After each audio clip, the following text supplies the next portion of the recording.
What's up, class? Welcome to Mr. Boyette's ABE Math YouTube channel, and today we're going to be looking at genetics. So before we get into this, a couple quick things. You are working on fractions this week, so I want you guys to continue working on that. Stay tuned this weekend. I'm going to be sending out an email to you guys kind of outlining what we're going to be doing in the upcoming weeks. So check your emails. And also this next week, we should be at some point doing the fractions test. So that's the Unit 3 test. So I'll be sending that test probably by the end of this weekend, and you'll be able to complete it anytime next week, as well as, studying for and reviewing fractions.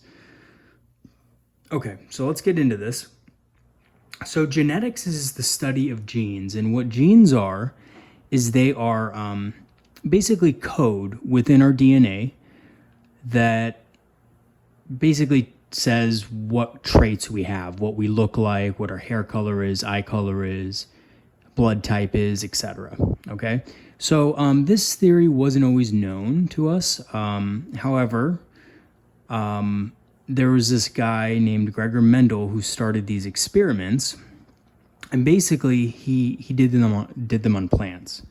And what he found out was that whether a plant is tall or short, has green peas or yellow peas or wrinkled peas or whatever it is, white flowers, pink flowers, those are all traits that are determined by that plant's DNA or genetics.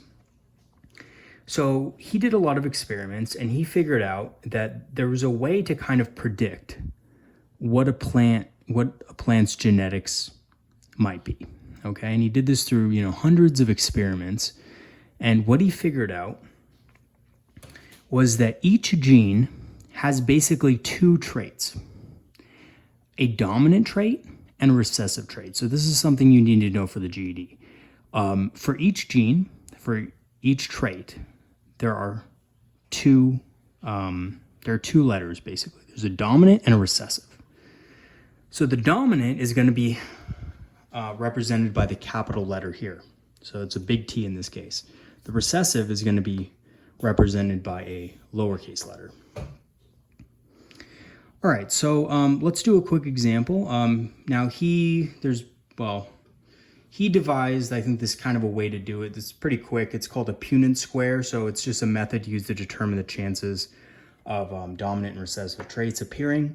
So if we're looking at the trait for tallness within plants, there's going to be two genes that code for that. There's going to be a dominant trait, which is it's going to be a tall plant, and there's a recessive trait that's going to be a short plant. Now, the recessive gene usually does not show up. Okay, it's there in the genetic code, but it does not show up. You don't see it. So, for example, you could have a tall plant and it have the trait for short, but you would never know unless you actually did the experiments on it and bred it with other plants. So let's say that we have a question on the GED that says, what are the chances of two heterozygous tall plants breeding and creating a short offspring? Okay, so basically what they're saying there is heterozygous means that there is one dominant trait and one recessive trait. Okay, therefore heterozygous meaning different, so there's different traits being coded there. Homozygous means the same. All right, so a homozygous recessive would be a short plant, which would be a little t.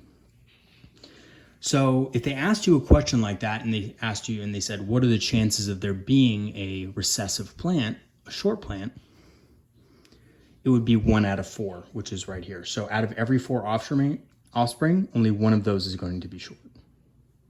So let me go ahead and just show you how to do this really quick. So let me go ahead and erase this and quickly show you how to do a Punnett square. So this is a common question on GED. So we have our Punnett square there. And let's say that we're looking at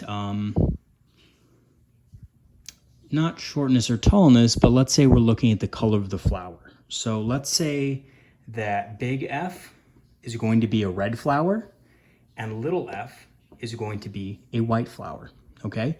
So let's say that the question asks us, what are the chances of two heterozygous parents, and remember, heterozygous meaning one dominant trait, one recessive trait, two heterozygous parents having an offspring that has white flowers. And remember, white is this little f right here. So let's take a look. So we have big F, little f as the parent, big F, little f. So all we're gonna do is we're gonna match them just like this. Okay, so we're gonna match that with that. That's big F, big F. That means that's a red flowered plant. This one over here is gonna be big F, little f, also a red flowered, but has the recessive trait. Big F, little f. And lastly, we have little f, little f. So that means that 1 out of every 4 plants in that generation will have white flowers. And you may be asking yourselves, well, why is this? Why would the recessive traits appear? Like, what's the reason for this? Well, this has to do with evolution, and we're going to be talking more about this probably next week when we do the lesson on evolution. But genes within a population are diverse, and there's a reason for this. It's because if something happens within the environment, some sort of change happens within the environment, that plant will be able, that species will be better able to adapt to whatever happens. So for example, if we look at tall plants, now usually tall plants are going to have the advantage because they can more easily access the sun, therefore, produce more photosynthesis, produce more sugar, so they can survive better. Short plants are not going to have that. However, let's say that there is a drought, and let's say that there's not much water available. Those tall plants, because they're bigger, need more energy to survive. So if they don't have a lot of water, they're going to die faster. They're going to be less efficient with photosynthesis, and they're going to die. On the other hand, the short plants are going to have an advantage because they have, less energy needs. So, therefore, if that happens, the species will continue even if the tall plants die. If all of the plants were tall, then what would basically happen is all of them would suffer. So with this, genetic diversity, it's called, it gives you a chance to survive catastrophe. Same thing with all the traits.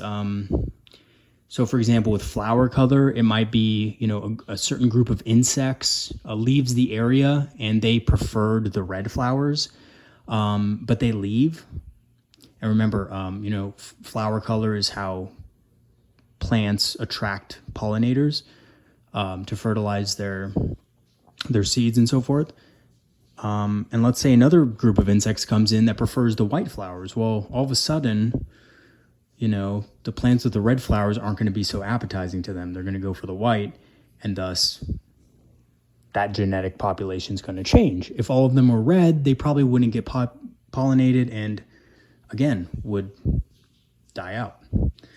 So genetic diversity is really important. We're going to be talking about that a little bit more in evolution, but this is basically how genetics works. So this is obviously only the basics of it. It gets much more complex when we start talking about, genes in human beings and other animals, but for the GED, this is really all you have to know. So quick overview.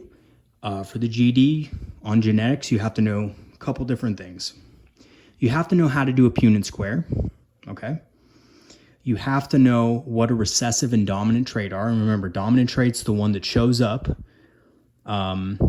physically, so you can physically see the dominant trait. The recessive trait is the one that's hidden, so you can't see it. And this is referred to as phenotype. So a phenotype of a plant, if you just look at it, it's just what are the traits you see. Genotype is the actual genetic makeup. So the F, big F, little f would be the genotype. The phenotype would be whether it has red flowers or white flowers, okay? All right, so that's basically it for genetics. I will see you guys in the next video, and remember to stay tuned to YouTube for more content, and also check your emails for an update on your schedule. Okay, that's it. I'll see you guys next time.